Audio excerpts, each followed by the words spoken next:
Maxing out every training session, bro. No pain, no gain.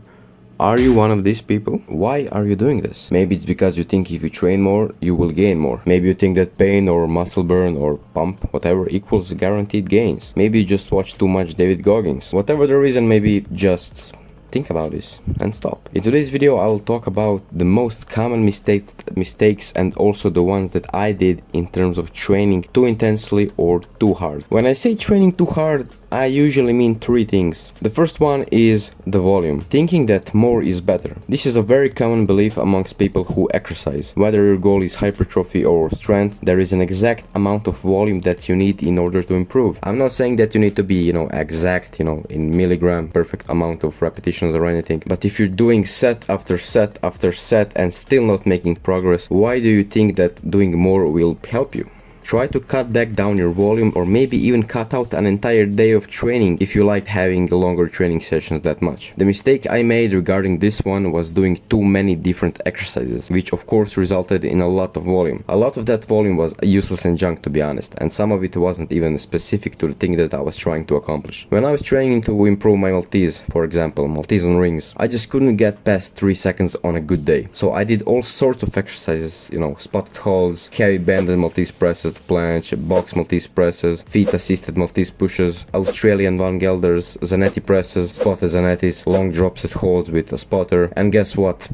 Yeah, not really much results. I think I actually regressed.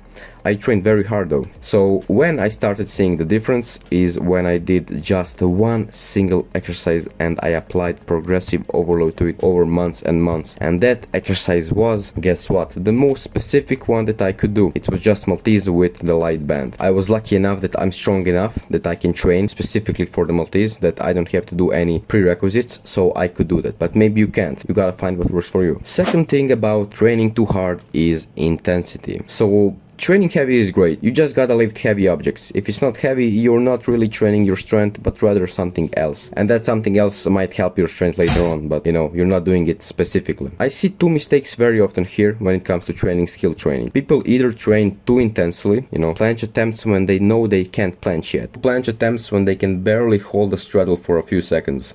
Front lever pull-ups as soon as they can hold the front lever for 2 seconds, and the list just goes on. If you're light, you may get away with this. If you're gifted, this might even work. But for most people who have average body weights or above average, I think you could say goodbye to your tendons and ligaments if you train like this all the time. Not only that, but how much practice can you really do of the movement if your max is 1 rep or 3 seconds? Attempts shouldn't be done more than once a week, in my opinion, and that's only if you're impatient. The rest of the week is for strength training, specific strength training, and practice with slightly easier variations and or building strength or muscle mass in the prime mover of the skill you wanna accomplish. So for the planche, you want to do handstand push-ups. For the front lever, you want to do heavy pull-ups or rows, whatever. So be careful with attempts all the time. Don't do them all the time, especially for supinated stuff on the rings, iron crosses, Malteses. Yeah, speaking from experience, stay light. On the other hand, there are those people who only use heavy bands and they don't really practice much intensity. These people try for months and months to make improvements with heavy bands, thinking that it's gonna transfer onto bodyweight version. Okay, I get it. Specificity.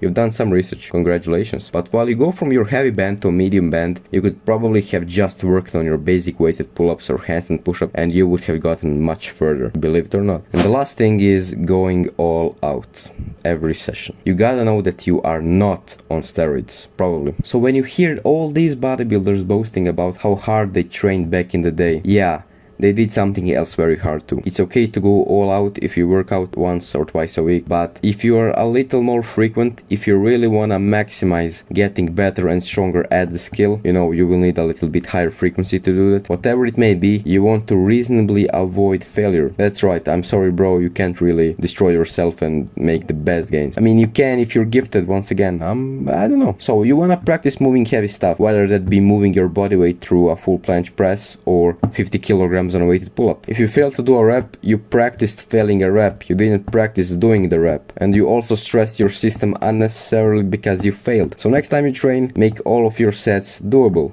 Not easy, not super hard, medium. Only approach failure as you're getting closer to your last sets once you have already gotten a lot of practice and volume in. And that's pretty much it from this video, just few genuine facts and things that I did that I wish I didn't, that I thought might help you guys. So thank you for watching, and I'll see you in the next one.